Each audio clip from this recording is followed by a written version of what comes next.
나스주로가 지니샤를 쓰러뜨린 이후 조로가 나타나 나스주로의 공격을 막아섰고 지니샤는 기적적으로 목숨을 건져냅니다. 그리고 조로와 나스주로의 본격적인 대결이 시작되었고 조로는 지니샤를 바라보며 조우의 코끼리 부상이 심하다. 이자는 나에게 맡기고 휴식을 취해라. 너는 밀지모자 일당의 은인 루피의 체면을 봐서라도 죽게 둘 순 없다 라고 말했고 지니샤는 조로의 카리스마에 반하며 이 느낌은 도신 류마 아니 저 사내의 기백은 류마마저 능가한다. 저 사내라면 나스주로조차 쓰러뜨릴 수 있다고 확신한다 라고 생각한 뒤 롤로노와 조로 이젠 자네들의 시대라네 라고 말한 뒤 와노쿠니에서 떠나갑니다. 그리고 나스주로는 가히 세계 최강의 검사라고 불릴만한 기백이군. 그 남자가 900년 만에 돌아온 것 같아. 하지만 이 이야기의 결론은 바뀌지 않는다. 세계 정부의 영원한 굴림 그것이 이 세상의 운명이다 라고 말한 뒤 초대기철의 무장색 패기를 휘감았고 나스주로의 무장색 패기의 경지가 워낙 높았기에 나스주로의 초대귀철이 흑도로 변한 것은 물론 나스주로의 초대귀철의 주변에는 번개와 같은 임팩트가 나타납니다. 그리고 조로 역시 도신류의 무장색 패기를 휘감았고 도신류는 일시적으로 흑도로 변하게 됩니다. 그리고 조로는 곧바로 나스주로에게 돌진하였고 나스주로와 조로의 검이 충돌하게 됩니다. 그리고 나스주로와 조로의 검이 충돌하며 와노쿠니 전체가 흔들렸으며 조로와 나스주로의 폐양색 패기가 충돌하며 하늘이 갈라져 버립니다. 그리고 나스주로의 초대 귀철에서 그간 나스주로가 흡수했던 원원들이 울부짖기 시작하였고 그것은 흡사 지옥을 보는 듯한 모습이었습니다. 또한 조로의 도신류가 격한 반응을 보이기 시작하였고 도신류는 조로의 패기를 빨아들이기 시작합니다. 하지만 조로는 이미 도신류를 다루는 법을 어느정도 깨우쳤기에 역으로 도신류의 기운을 흡수하며 자신의 공격력을 극대화하는 데 성공합니다. 그리고 조로는 이 녀석이 베어낸 수많은 원원들의 영혼을 달래주마 라고 말했고 조로는 스산한 기운을 뿜어냅니다. 그리고 나스주로는 서늘한 기분을 느끼며 조로를 보며 도신류를 완벽히 다루는 데 성공한 것인가? 그리 이 느낌은 영 좋지 않아. 900년간 수많은 원원을 흡수한 나보다 자네에게서 더욱 스산한 기운이 느껴지는구만. 마치 지옥의 왕의 용안을 본 기분이야 라고 말했고 조로는 도신의 원한이 그만큼 깊다는 건가? 라고 말한 뒤 스산한 기운을 뿜어내는 도신류를 바라봅니다. 나스주로는 조로를 보며 스산한 기운을 느낀 뒤 조로와의 대결이 장기화된다면 초대기철조차 조로의 기운에 압도당할 수도 있다고 판단하며 조로와의 대결을 빠르게 끝내려 합니다. 그리고 나스주로는 매우 빠른 속도로 조로에게 접근한 이후 원혼 참살 신마 청구를 사용하여 조로를 베어버리려 하였고 무수히 많은 원혼의 환상이 나타나며 원혼의 환상들이 참격과 함께 조로를 베어버리려 합니다. 그리고 조로는 견문색 패기를 사용하여 원혼 참살 신마 청구를 실체를 정확히 파악하였고 일합 참사를 사용하여 나스주로의 참격과 원혼의 환상들을 단칼에 베어버립니다. 그리고 나스주로는 당황하며 그 기술은 분명 그 남자의 기술, 그 남자를 본 적도 없는 이 녀석이 어떻게 일합 참사를 사용하는 거지 라고 물었고 조로는 누구를 모방할 생각 따윈 없다. 그저 최고의 효율을 추구할 뿐이다. 우연히 그 남자와 기술이 겹쳤다고 한다면 그것은 이 기술이 역대 최강의 기술이기 때문이다 라고 소리친 뒤 다시 한번 일합 참사를 사용하여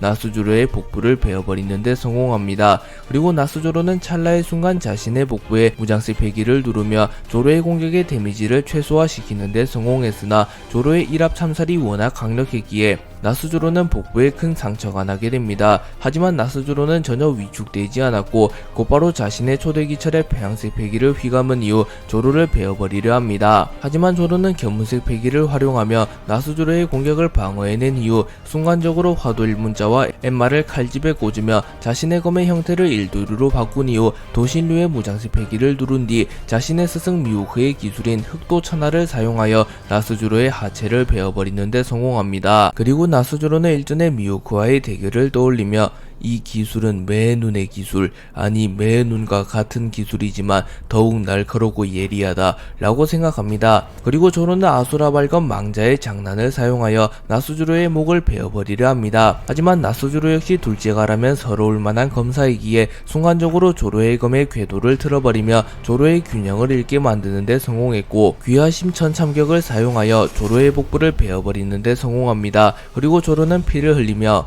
매의 눈을 꺾은 이후 세계 최고가 되었다는 자만심에 초보 검사도 하지 않을 실수를 했다. 검사의 기본은 상대가 누구일지라도 최선을 다하는 것. 하물며 상대는 매의 눈을 꺾은 최고의 검사. 그런 자 앞에서 자만심으로 인한 방심을 했으니 정타를 허용하는 것은 당연한 것. 이라고 생각하며 세계 최강의 자리에 오르며 과한 자신감에 사로잡힌 자신을 성찰합니다. 그리고 조로의 눈은 더욱 뚜렷해졌고 나스주로는 세계 최강의 실력을 가진 녀석이 이젠 자질마저 갖추었단 말인가 라고 생각하며 극도로 긴장하는 듯한 모습을 보입니다. 신의 기사단 데이모스와 가니메데는 플루톤을 확보하기 위하여 와노쿠니의 해저로 향하였고, 데이모스는 곧바로 진공 열매의 능력을 사용하여 자신의 몸을 진공 포장한 뒤 플루톤 내부로 진입합니다. 그리고 가니메데는 데이모스가 수월하게 작업을 할 수 있도록 야마토와 모모노스케의 로빈을 제거하려 합니다. 그리고 가니메데는 세포 열매의 능력을 사용하며 마치 거대한 슬라임 괴물처럼 변하였고, 가니메데의 덩치가 비약적으로 상승합니다. 그리고 가니메데는 전신의 무장세 폐기를 누르며 공격력과 방어력을 극대화시켰고 곧바로 야마토를 공격하려 합니다. 하지만 야마토는 공중으로 높이 뛰어오르며 가니메데의 공격을 피해내는데 성공하였고, 자신의 무기 타케루의 폐양색 폐기와 무장세 폐기를 휘감은 이후 신족 백사구를 사용하여 곧바로 가니메데의 머리를 내려 찍어버립니다. 하지만 가니메데는 세포 열매의 능력을 사용하여 슬라임과 같은 반액체 상태로 변한 상태였기에 타격으로 인한 데미지를 웬만해서 무시할 수 있었고, 야마토의 신족 백사구를 손쉽게 버텨내는 모습을 보입니다. 그리고 가니메데는 상성이 좋지 않군 오니히메 라고 말한 뒤 순식간에 몸을 신축시키며 야마토를 붙잡는 데 성공하였고, 가니메데는 야마토를 땅에 처박아 버리는 데 성공합니다. 그리고 야마토는 꽤나 데미지를 입었고 어깨와 허리 쪽에서 소량의 피가 흘러나옵니다. 그리고 야마토는 가니메데가 겉으로는 데미지를 입지 않은 것처럼 보이나 신족 백사구를 허용한 부분이 깊게 파져 있는 것을 보며 자신에게도 승산이 있다고 판단하며 전의를 불태우는 모습을 보입니다.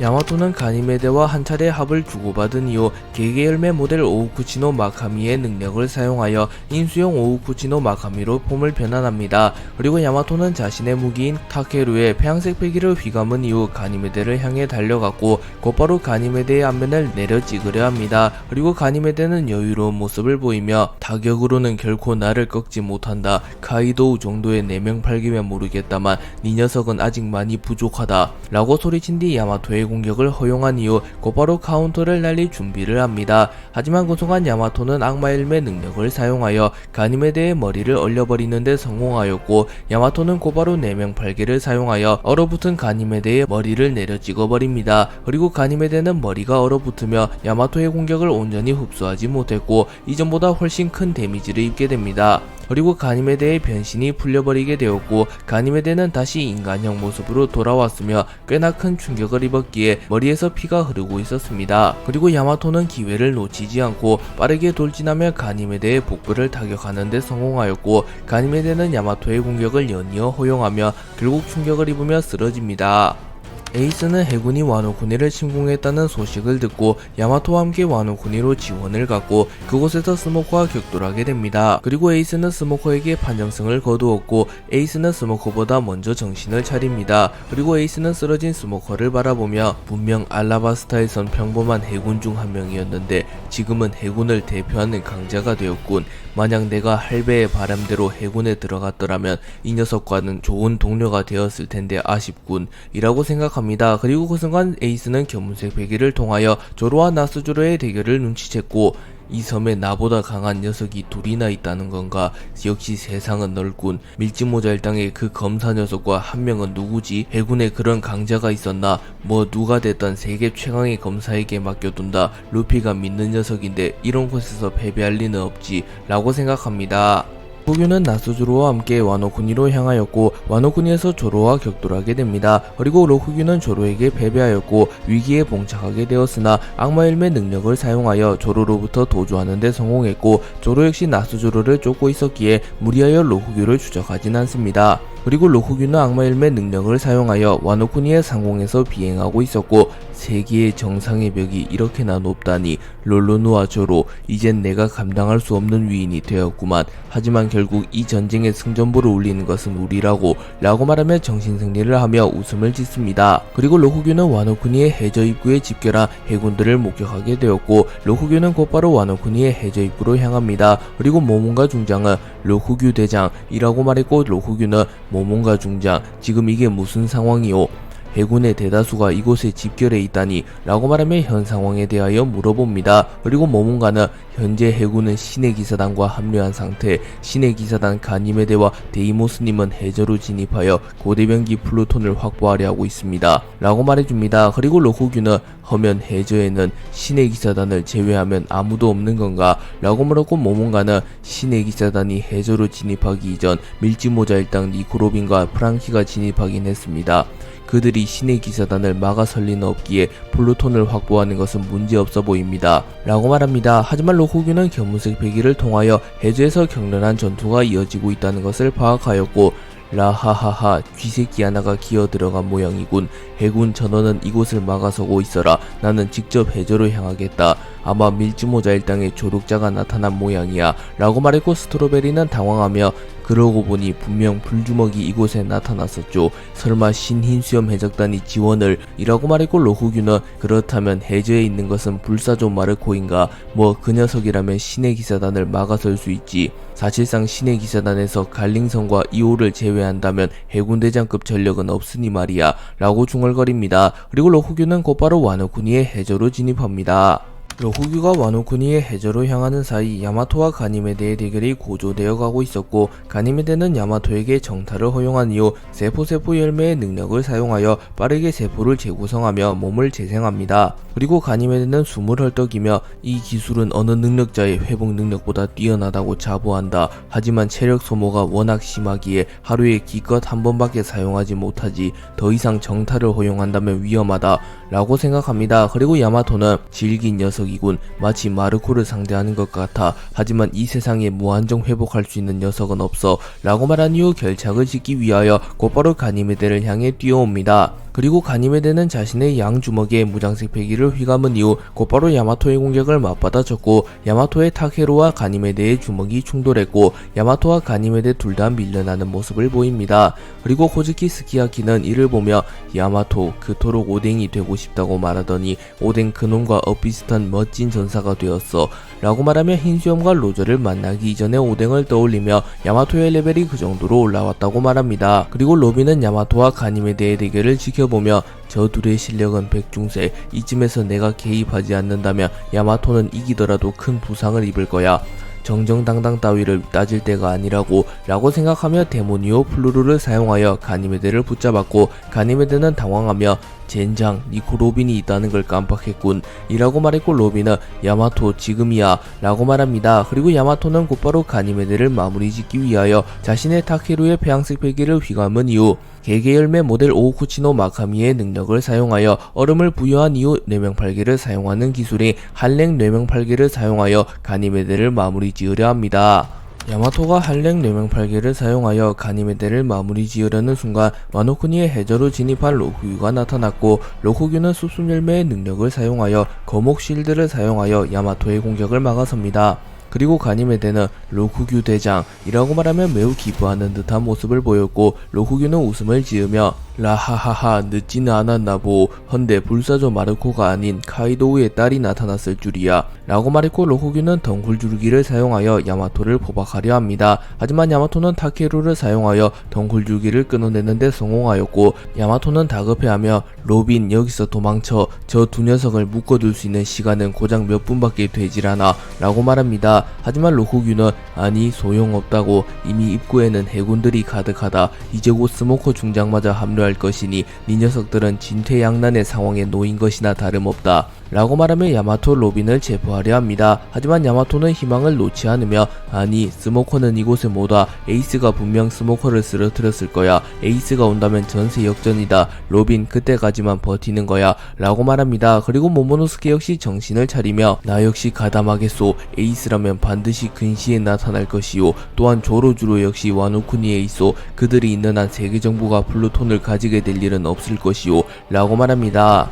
조로와 나스조로는 와노쿠니에서 운명을 건 대결을 펼치게 되었고 미호크를 꺾고 세계 최강의 검사가 되며 전설적인 검사 도신 류마와 엇비슷한 경지에 오른 조로가 나스조로를 압도하는 모습을 보입니다. 다만 나스조로 역시 역대로 손꼽아도 조로와 류마를 제외하면 가히 최고라고 말할 수 있는 검사이며 전투 경험 자체만 놓고 본다면 조로보다도 훨씬 잔뼈가 굵은 검사였기에 조로가 한순간에 틈을 보이자 조로에게 공격을 집어넣는 데 성공합니다. 하지만 이는 오히려 나스조로의 결정적인 패인이 되었고 조로는 나스조로에게 공격을 허용한 이후 검사로서의 마음가짐이 한 단계 더 성장하게 됩니다. 그리고 조로는 비로소 류마조차 걷지 못한 전인 미답의 경지에 오르게 되었고 조로는 순식간에 분위기가 변하게 됩니다. 그리고 조로는 매우 냉철한 모습을 보이며 빠른 속도로 나스조로에게 다가오며 일합 참사를 사용하여 나스조로를 베어버리려 합니다. 하지만 나스조로는 원원의 춤을 사용하여 빠르게 회전하며 조로의 검을 쳐내는 데 성공하였고 이후 곧바로 초대기철의 원혼을 모두 끌어모으며 조로의 목을 베어버리려 합니다. 하지만 그 순간 조로는 여망 삼도류 일백상정 비룡시극을 사용하였고 조로의 뒤에는 사신과 같은 형상이 나타납니다.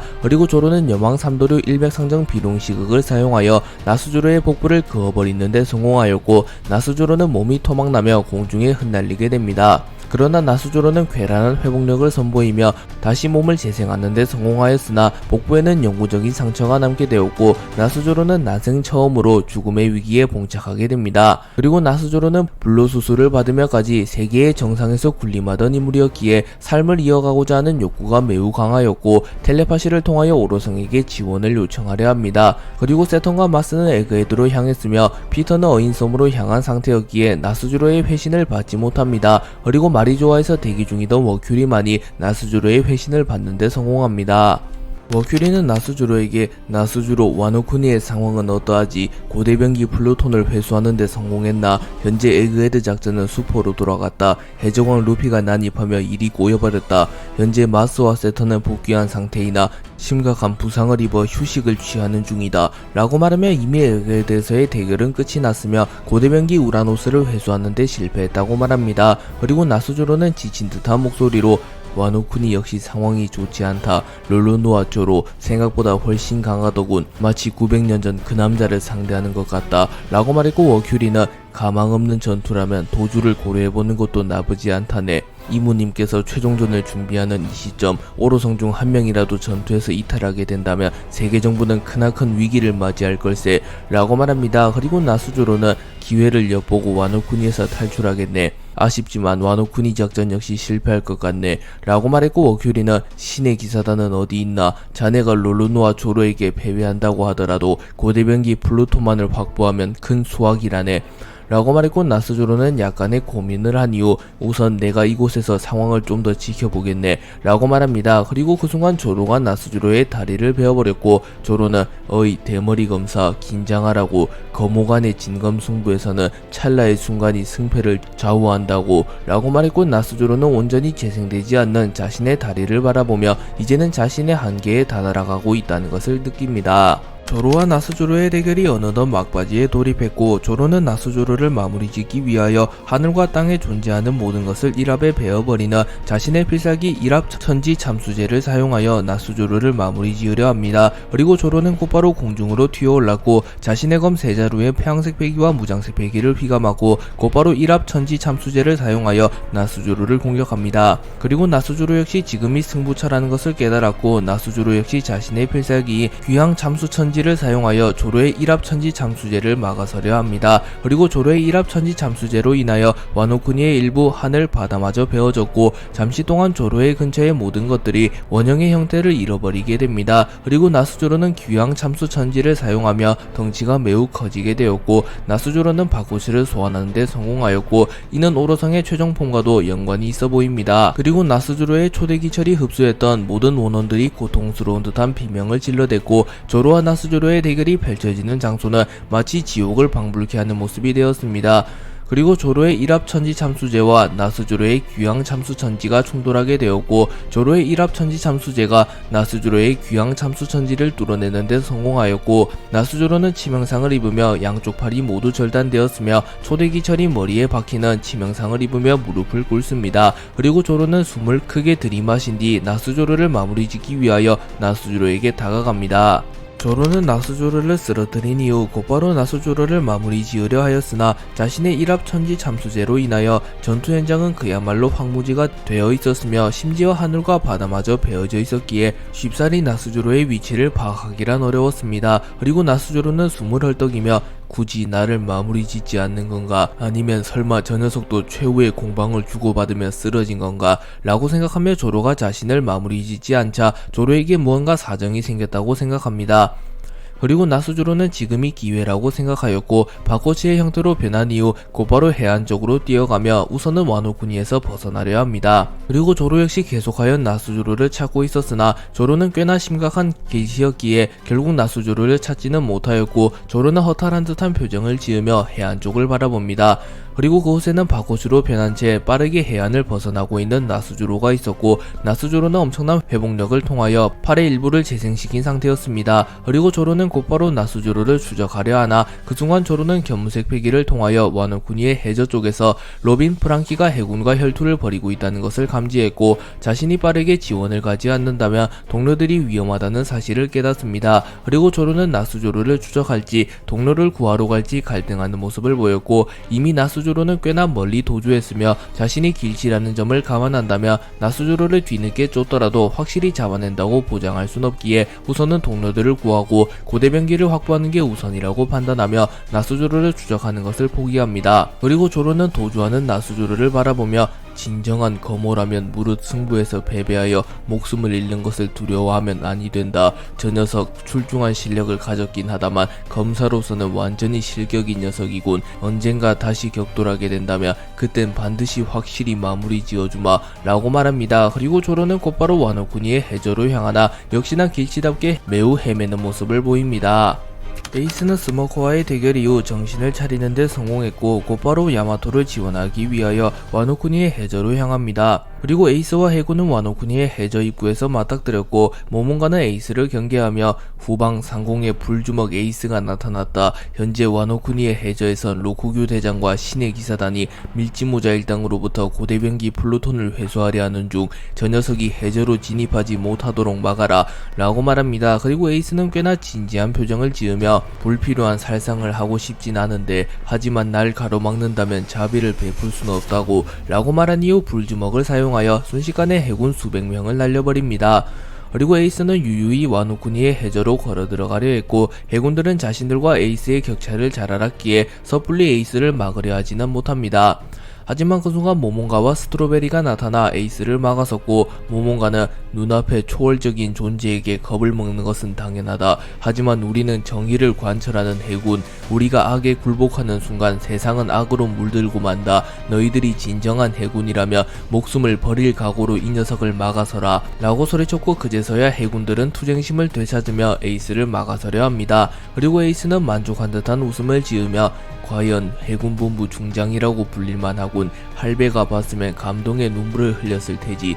하지만 모몬가 중장, 내가 세상이 상정한 악이라면 나는 동료들을 지키기 위해 너희들을 불태워버릴 수밖에 없다고 라고 말한 이후 불기둥을 사용하여 화염을 치솟으며 해군들이 자신에게 다가오는 것을 방지합니다. 그리고 모몬가와 스트로베리만이 거센 불꽃을 뚫고 에이스에게 달려왔고, 에이스는 차마 이들을 죽이고 싶진 않았기에 무장색 패기를 사용하여 모몬가와 스트로베리를 기절만 시킵니다. 그리고 에이스는 곧바로 와노쿠니의 해저로 진입합니다. 로쿠규 가니메데는 순식간에 야마토를 제압하는 데 성공하였고, 모모노스케와 로빈이 힘을 합쳐 최대한 로쿠규와 가니메데를 막아서려 합니다. 하지만 현실적으로 모모노스케와 로빈이 로쿠규와 가니메데를 막아서기란 무리였고, 로쿠규는 숲속열매의 능력을 사용하여 로빈과 모모노스케를 포박하는 데 성공합니다. 그리고 가니메데는 세포 열매의 능력을 사용하여 날카로운 칼날을 만들어낸 이후 곧바로 로빈의 심장을 찔러버리려 합니다. 하지만 그 순간 에이스가 와노쿠니의 해저에 도착했고, 에이스는 이글이글 열매의 능력을 사용하여 순식간에 로쿠기의 덩굴을 불태워버리는 데 성공합니다. 그리고 에이스는 불주먹을 사용하여 가니메데의 손의 일부를 불태워버리는 데 성공했고, 에이스는 적절한 타이밍에 나타나 로빈을 포함한 모두를 구해냅니다. 그리고 야마토는 쓰러진 채로 간신히 에이스를 확인하며 에이스 역시 늦지 않고 도착했구나 라고 말한 이후 기절합니다. 그리고 에이스는 감히 동료들을 건드렸겠다, 결코 용서할 수 없군 해군 이라고 말했고, 로쿠규는 라하하하 신세계의 황제께서 친히 행차하다니, 하지만 네 녀석 역시 스모커 중장과의 대결 이후 지친 상태, 홀로 우리를 막아서기란 무리일 터, 스모커 중장이 재합류할 때까지 버티면 우리의 승리다 라고 말했고, 에이스는 씩 웃으며 한 명을 잊어버린 거냐, 와노쿠니의 전설적인 검사의 재림을 말이다 라고 말하며 조로가 나스주로에게 승리했을 것이라고 확신합니다. 프랑키는 로빈 야마토에게 와노쿠니의 해저를 맡겨둔 이후 곧바로 플루톤의 내부로 진입합니다. 그리고 프랑키는 마치 잠수부 같은 모습을 하고 있었고, 프랑키는 단시간에 매우 거대한 전함이 플루톤을 사사시 뒤지는 것은 불가능하다고 판단하며 우선은 선박의 중심이라고 볼 수 있는 선체 중심선으로 향합니다. 그리고 프랑키는 그곳에서 방 하나를 발견하였고, 그 방은 굳게 잠겨 있었습니다. 그리고 프랑키는 주인에게는 미안하지만 시간이 없으니 우선은 부수도록 해야겠군. 분명 조이보이가 남긴 포네그리프에 고대병기 플루톤의 내부에 중요한 메시지가 남아있다고 했으니 라고 말한 뒤 곧바로 문을 부숴버린 뒤 방으로 진입합니다. 그리고 그곳에는 고대문자로 기록된 전원이 있었고, 프랑키는 고대문자를 해독하지 못하기에 우선은 고대문자로 기록된 전원을 챙깁니다. 그리고 프랑키는 방을 사사시 수색하기 시작하였고, 플루톤에 대한 몇 가지 정보를 얻게 됩니다. 그리고 프랑키는 그 정보를 모조리 기록하기 시작하며 고대병기 플루톤을 만든 이는 워터프라임, 당시 엘레페리아 왕국의 최고의 조선공 조이보이의 부탁으로 네로나 왕국을 포함한 여러 왕국과의 전쟁을 대비하여 제작되었다. 허나 플루톤의 위력은 너무나도 강력하기에 만일 악인이 손에 넣게 되면 세계는 혼란에 빠지게 될 터, 고로 플루톤을 재설계할 수 있도록 뛰어난 조선공만이 알 수 있는 설계도를 남기겠다 라고 기록된 플루톤을 개발한 조선공인 워터프라임의 전원을 읽습니다. 그리고 프랑키는 그렇다면 과거 톰이 보관 중이다 고대병기 플루톤의 설계도는 고대병기 플루톤을 제작한 워터프라임이 훗날을 위해 남긴 것인가? 그리고 내가 그 설계도를 읽었을 때 무언가 부족함을 느꼈는데 그 부족함은 라프텔에 도달하여 우라노스와 플루톤을 운용하기 위해 필요한 핵심적인 부품을 얻으며 어느 정도 해소되었다. 그렇다면 워터프라임이라는 자는 훗날에 있을 일을 대비하여 플루톤을 운용하기 위한 핵심 부품을 와노쿠니의 해저가 아닌 라프텔에 보관한 것인가?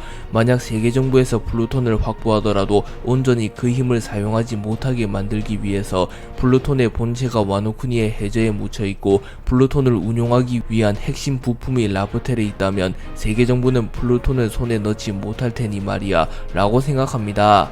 프랑키는 플루톤을 사사시 살펴본 이후 프랑키는 워낙 설계가 잘 되어 있는 선박이기에 물에서 건져낸 이후 몇 가지 작업만 걸친다면 분명 다시 세상을 호령할 수 있을 거라 생각했는데 이건 상태가 심각해도 너무 심각하군 이라고 말한 뒤 마지막 점검을 위해 용골 쪽으로 향합니다.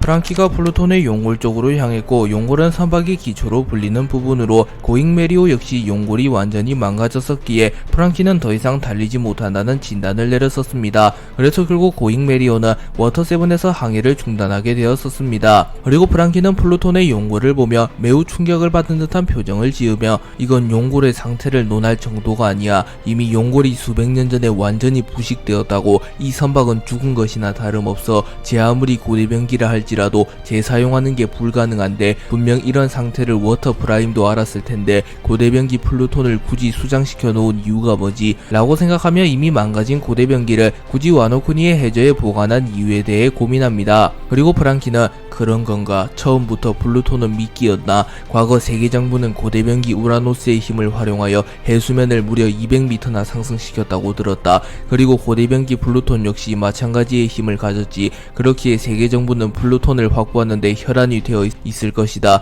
하지만 플루톤은 이미 용골이 부식되어 있던 상태였기에 더 이상 항해하는 것은 물론 사용하는 것이 불가능한 죽은 선박이 되었다. 하지만 세계 정부는 이 사실을 알지 못한다. 그렇기에 세계 정부는 반드시 플루톤을 탈취하려 하겠지. 그리고 그들은 플루톤을 사용하여 전쟁을 끝내려 하겠지만 사실상 플루톤은 힘을 잃은 상태이기에 그들의 계획대로는 되지 않을 터. 또한 워터프라임에 남긴 전원을 확인한다면 플루톤은 반드시 세계 정부에 넘어가야 해. 그리고 내가 진짜 플루톤을 새롭게 창조한다. 그것이 전쟁의 승리의 기점이 될 테지. 즉 세계 정부에 플루톤을 넘겨주어도 큰 문제는 발생하지 않아. 아니 플루톤은 반드시 세계 정부에 넘어가야 한다. 하지만 플루톤에 장착되어 있는 고도의 기술력을 흉내낸다면 그것 또한 큰 변수로 작용할 테지. 나만 플루톤의 설계도를 봤다고 장담할 수는 없고, 그렇다면 플루톤에 장착된 고도의 기술력을 활용한 일부 장치를 모조리 부숴버린 뒤 세계 정부에 플루톤을 넘겨주겠다 라고 생각합니다. 그리고 프랑키는 곧바로 플루톤의 곳곳을 돌아다니며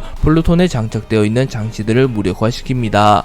프랑키는 플루톤에 장착된 장치들을 무력화시킨 이후 워터프라임이 남긴 마지막 전언을 자세히 읽어봅니다. 그리고 잠시 과거의 이야기가 시작되었고 세계의 운명을 건 전쟁인 엘레페리아 왕국과 20개 왕국의 전쟁이 시작되기 직전 워터프라임과 조이보이는 대화를 나누고 있었습니다. 워터프라임은 조이보이에게 네로나 왕국을 중심으로 한 20개 왕국의 계획은 해수면을 200m나 상승시키며 전 세계의 대부분의 대륙을 수장시킨 뒤 엘레페리아 왕국과 20개 왕국의 대결의 결과가 구전으로도 전해지지 않게 만들 생각이야. 아마 그들은 영원한 집권을 염두에 두고 있겠지. 대계의 정점의 선자들은 결함 따윈 없어야 하니 라고 말하며 만약 20개 왕국이 엘레페리아 왕국과의 전쟁에서 승리한다면 그들은 세계를 지배할 것이며 고대변기 우라노스를 활용하여 해수면을 200m나 상승시키며 세계의 대혼란을 가져다 줄 것이라고 말합니다. 그리고 조이보이는 걱정스러운 듯한 표정을 지으며 고대변기 우라노스가 해수면을 상승시키는 원리는 고도의 태양열 에너지를 활용하여 극지방의 얼음을 모조리 녹이는 것은 물론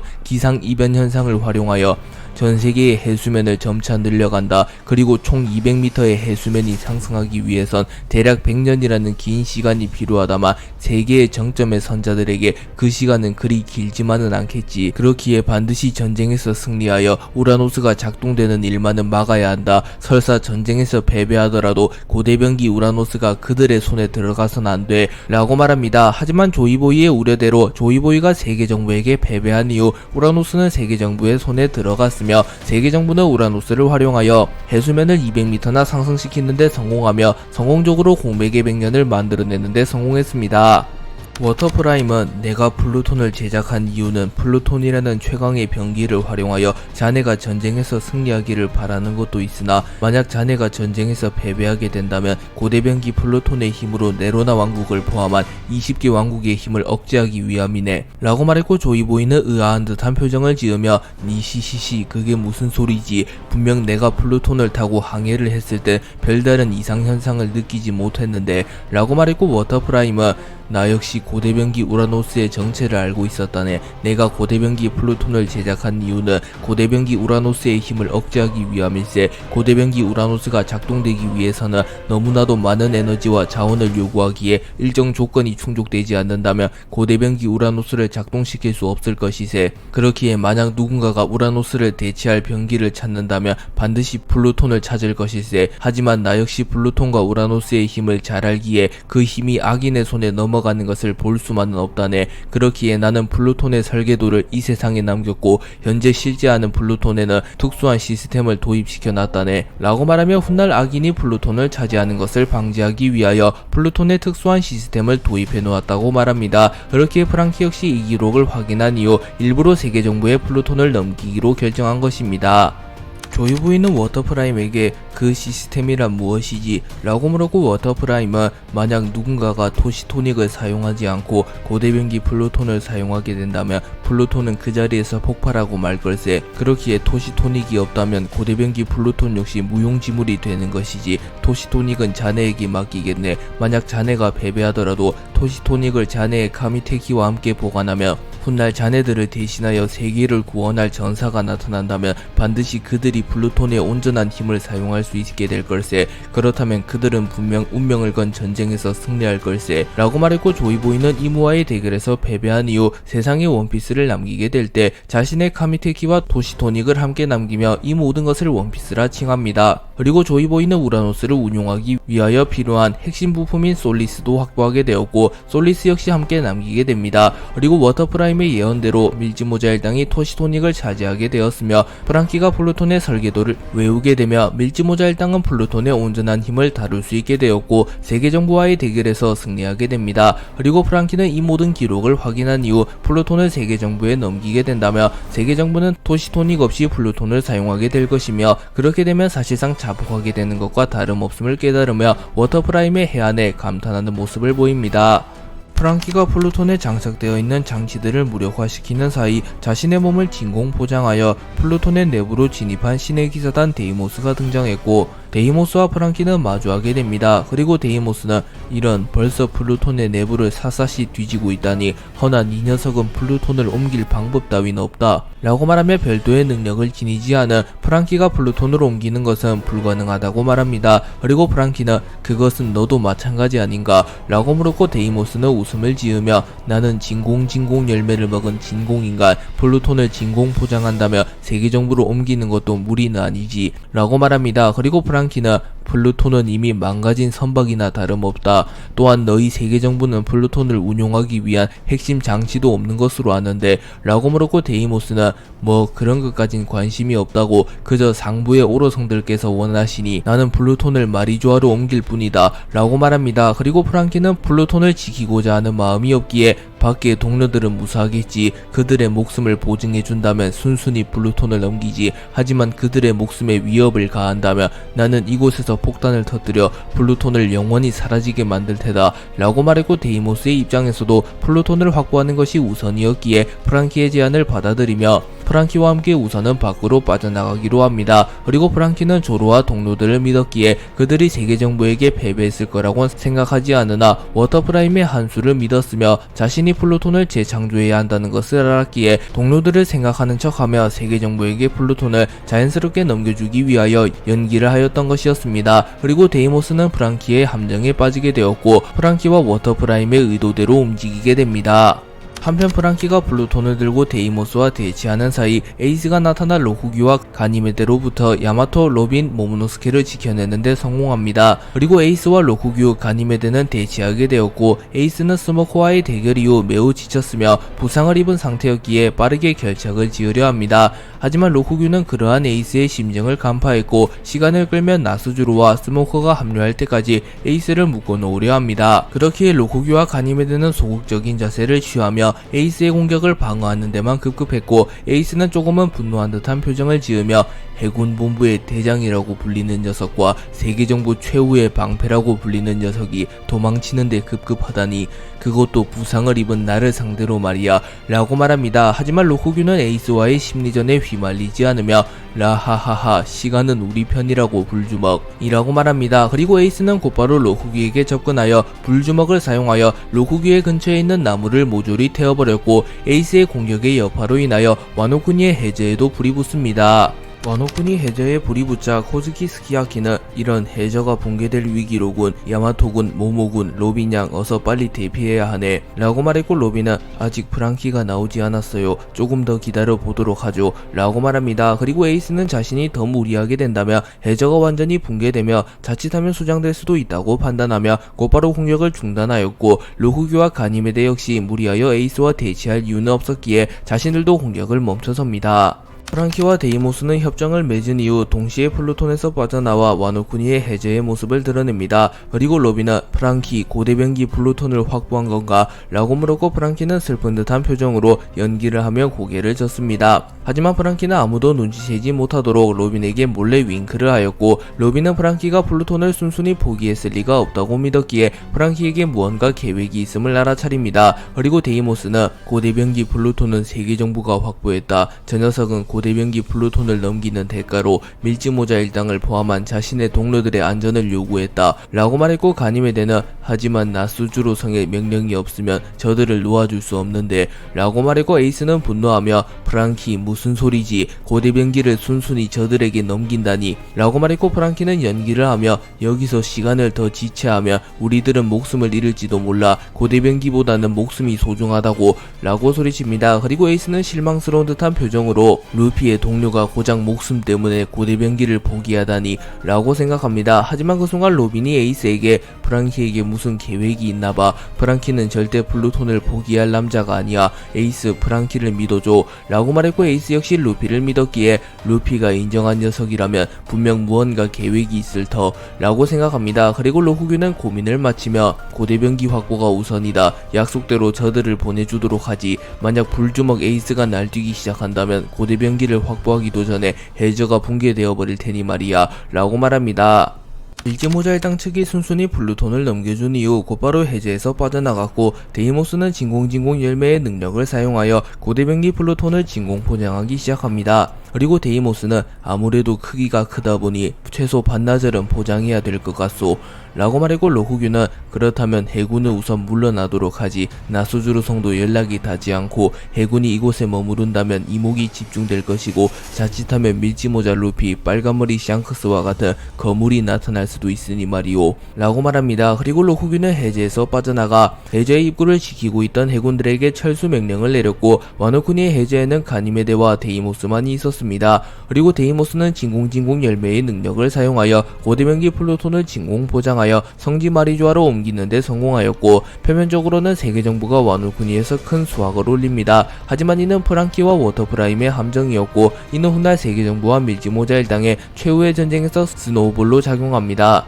한편 프랑키, 로빈, 에이스 등은 해제에서 빠져나왔고, 에이스는 프랑키에게 루피의 동료이기에 믿었다만 그리 쉽게 플루톤을 넘겨주어도 되는 건가 라고 물었고, 프랑키는 물론 저것이 멀쩡한 플루톤이었다면 말도 안 되는 짓을 한 것이지, 하지만 플루톤은 용골이 심하게 손상되어서 선박으로서도 제 기능을 할 수 없어, 또한 섬을 한방에 지워버릴 수 있는 공격 요소는 모조리 제거했어, 그리고 토시토닉 없이 플루톤을 가동한다면 플루톤은 곧바로 폭발한다, 그리고 토시토닉은 우리의 손에 있어, 즉 저들은 고대병기 플루톤을 취한 게 아니라 무용지물인 폭탄을 떠하는 거라고 라고 말하였고, 에이스는 그제서야 프랑키의 뜻을 알아차리며 과연 그런 비하인드 스토리가 있었을 줄이야 라고 말합니다. 프랑키는 해군들이 모두 철수한 것을 확인한 이후 로빈에게 나는 벌지모아 섬으로 향하여 써니오를 고대병기 플루톤으로 개조시킬게, 플루톤의 설계도는 과거 워터7에서 확인했고 설계도의 단면은 모두 내 머릿속에 있어, 닥터 베가펑크의 기술력이 남아있는 벌지모아 섬에서 플루톤을 재탄생시킨다면 비로소 우린 고대병기를 손에 넣게 되는 거지, 적어도 한 달 정도는 걸릴 것 같으니 루피에게 잘 전달해달라고 라고 말합니다. 그리고 로빈은 확실히 고대병기가 없다면 세계정부를 상대로 승산은 하자, 프랑키 넌 걱정 말고 플루톤을 재탄생시켜줘 라고 말합니다. 그리고 에이스는 그렇다면 세계정부와의 최종 대결은 약 한 달 후가 되겠군, 고대병기가 완성되는 즉시 성지 마리주아를 무너뜨린다, 더불어 세계정부와 천룡인들 역시 마찬가지고 라고 말하며 세계정부와 밀지모자 일당의 최후의 대결은 이제 고작 한 달만을 남겨놓게 되었습니다. 그리고 프랑키는 곧바로 에이스의 스트라이커를 빌려서 벌지모아 섬으로 향하였고, 에이스, 야마토는 로빈과 동행하여 우선은 루피와 합류하기로 결정합니다. 그리고 그 전에 에이스, 로빈, 야마토는 와노쿠니 어딘가에서 길을 헤매고 있는 조로를 찾아 나섰고, 조로는 심각한 길치였기에 에이스, 로빈, 야마토 역시 쉽사리 조로를 찾지 못합니다.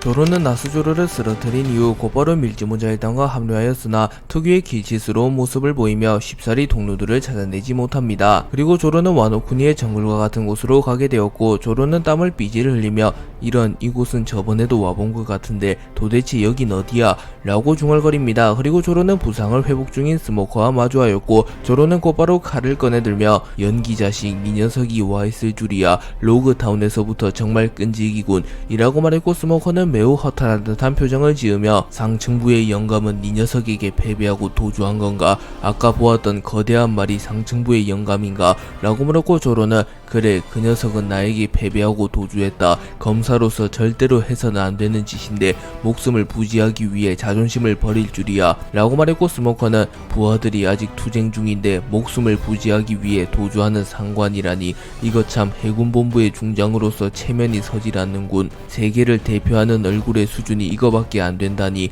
라고 말합니다. 그리고 조로는 칼을 뽑아들며 이 녀석을 베지 않으면 아직 전쟁은 끝나지 않는 건가? 라고 말했고 스모커는 고웃음을 치며 상층부의 영감이 도주한 시점 우리 둘이 승부를 내는 것은 의미가 없다. 내가 관심 있는 건 오직 밀짚모자뿐이다. 이 녀석은 타시기에게 맡겨두지 라고 말했고 조로는 칼을 거두며 이 녀석의 실력으론 루피를 잡을 수 없을 거다. 뭐 가능하다면 한번 해봐라 라고 말하며 웃었고 스모커는 해적을 못 본 채 할 순 없지만 알라바스타에서의 빛을 생각하여 물러나기 이전에 네 녀석들을 동료들에게 보내주겠다. 보아하니 길을 잃고 헤매는 것 같군 이라고 말했고 조로는 얼굴이 빨개지며 무슨 소리 나 혼자 찾아갈 수 있다고 라고 말합니다. 하지만 스모커 역시 조로가 유명한 길지음을 알았기에 곧바로 뭉게뭉게 열매의 능력을 사용하여 조로를 매우 멀리 던져버렸고 조로는 로빈의 앞에 정확히 떨어집니다.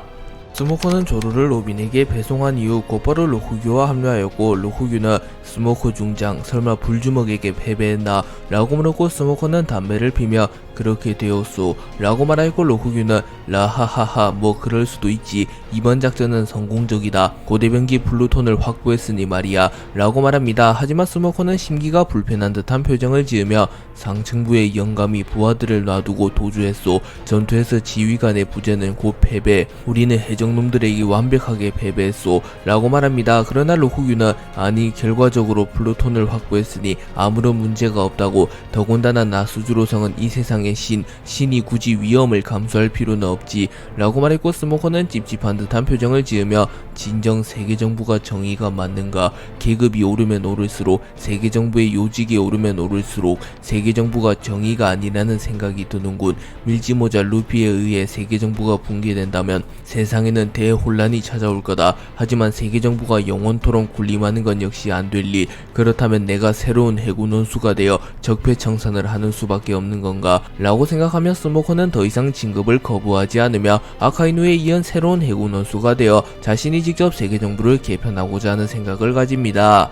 조로가 나수조로를 꺾는데 성공했으며 에이스가 스모커를 꺾는데 성공하며 해적 측은 해군 측에게 완벽한 승리를 거둡니다. 또한 고대병기 플루톤을 빼앗긴 것이 아닌 고의로 고대병기 플루톤을 넘겨준 것이기에 사실상 해적 측의 완벽한 승리라고 볼 수 있습니다. 그리고 조로는 로빈에게 사건의 모든 전말을 들었고 그렇다면 이젠 정말 세계정부를 무너뜨릴 일만 남았군 이라고 말했고 로빈은 물론 프랑키가 플루톤을 완성하면 우린 곧바로 마리주아로 향하면 돼. 루피 역시 에그헤드 섬에서 혁명군과 함께 세계정부로부터 승전보를 울렸고 고대병기 우라노스를 확보했다는 소식이 전해지고 있으니 라고 말합니다. 그리고 조로는 웃음을 지으며 루피 녀석이 해내는 건 당연하잖냐. 이젠 망할 요리사 녀석만 남았군. 그 녀석이 포세이돈을 지켜내면 모든 게 끝인가. 그리고 로빈은 쌍디 역시 전투를 시작한 지 꽤 되었는데 아직도 승전보가 울리지 않은 게 조금은 걱정이야 이라고 말합니다. 하지만 조로는 정색하며 그 녀석이 마음에 들진 않지만 그 녀석의 실력까지 무시할 순 없지. 그 녀석이라면 반드시 해냈을 거다 라고 말하며 쌍디를 신뢰하는 모습을 보입니다.